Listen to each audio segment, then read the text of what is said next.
청와대를 다시 연결하겠습니다. 정재윤 기자 나와 있죠. 지금도 국빈 만찬은 진행 중입니까? 네, 오늘 국빈 만찬이 애초 7시 반부터 시작될 예정이었으나 이 정상회담 등 일정이 늦어지면서 8시 조금 늦어서부터 시작됐습니다. 만찬에는 양국에서 약 120명이 참석했고 우리 쪽에서는 약 70명이 참석한 걸로 전해졌습니다. 문재인 대통령은 건배사를 제의하면서 한미동맹을 더욱 위대한 동맹으로라는 걸 강조했고요.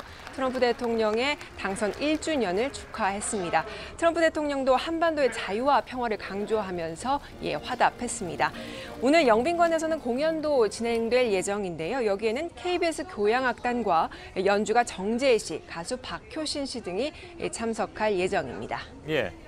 자, 트럼프 미 대통령이 이제 직전에 일본을 방문해서 우리 측 의전은 어떻게 다른가도 관심사였습니다. 일본은 워낙 또 뻑적지근하게 대접을 했기 때문에 우리 측 입장은 어땠습니까? 네, 청와대 측은 양보다는 질이라는 점을 지속적으로 강조했습니다. 특히 청와대 관계자는 미국에서 총기 난사 사건이 있었던 만큼 미국의 상황까지 고려해서 차분하게 진행할 것이다 이렇게 강조했습니다. 예. 오늘 우리 측의 정상 간 논의 주요 의제 어떤 것이었습니까? 일단 주요 의제였던 북한 문제 관련해서는 예상대로 제재와 압박의 필요성을 양국 정상이 공감했고 특히 트럼프 대통령은 모든 국가가 북한 간의 교역과 사업을 중단해야 된다고도 말했습니다. 하지만 북한 문제보다 오늘 더 눈에 띄었던 건 교역 문제와 첨단 무기 구입 문제였습니다. 트럼프 대통령은 예상했던 대로 한미 FTA가 미국의 좋은 협정은 아니라고 강조했고 사실상 양국 정상은 오늘 한미 FTA 재협상 절차에 착수하기로 합의했습니다. 미국의 첨단 무기 구매도 더욱 늘어나게 됐는데요. 트럼프 대통령은 공동 기자회견에서 한국이 수십억 달러어치 무기를 구매하기로 결정했다고 강조했습니다.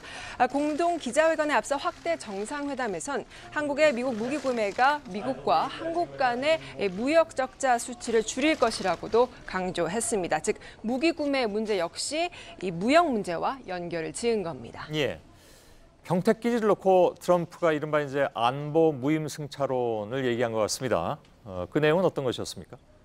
네, 이 정상회담 직후에 공동 기자회견이 있었는데 한국 측 기자가 이와 관련한 질문을 했습니다. 평택 기지를 언급하면서 트럼프 대통령이 과거에 우리 측에게 이 안보 무임 승차론을 얘기했었는데 여전히 같은 생각이냐고 물었는데요. 그러자 트럼프 대통령은 굉장히 놀라운 시설이고 또 돈을 많이 댄 것도 안다고 전제를 하면서도 다만 평택 미군 기지는 한국을 보호하기 위한 것이지 미국을 보호하기 위한 게 아니다 이렇게 강조했습니다. 그러면서 미국도 많은 부담을 했다 이렇게 말했습니다. 오늘 방위비 분담금에 대해서는 구체적 언급은 없었다는 게 청와대 측의 설명인데요. 하지만 트럼프의 이 발언을 보면 여전히 생각은 크게 변하지 않은 걸로 보입니다. 예, 과연 미국이 많은 부담을 했느냐 이 문제는 저희들이 지금 그 발언뿐만이 아니라 다른 몇 가지 사안을 놓고 잠시 후에 팩트 체크해서 체크를 좀 해드리도록 하겠습니다. 자, 내일은 트럼프 미 대통령의 국회 연설이 예정돼 있죠?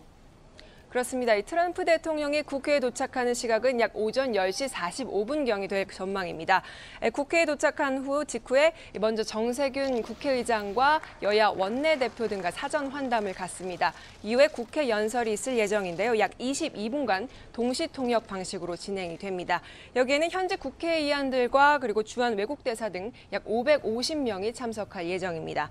연설에선 북한에 대한 메시지는 물론 한미 FTA 등에 대한 언급도 다시 한번 있을 걸로 보입니다.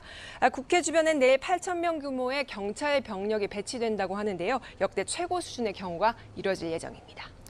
예, 아무튼 요즘 서울 시내는 트럼프가 다닌 곳마다 좀 통제도 이루어지고 해서 조금 불편을 느끼시는 분들도 많이 계신데 내일은 여의도 쪽을 좀 가능하면 피하시는 게 좋을 것 같군요. 그렇다면 정재윤 기자였습니다.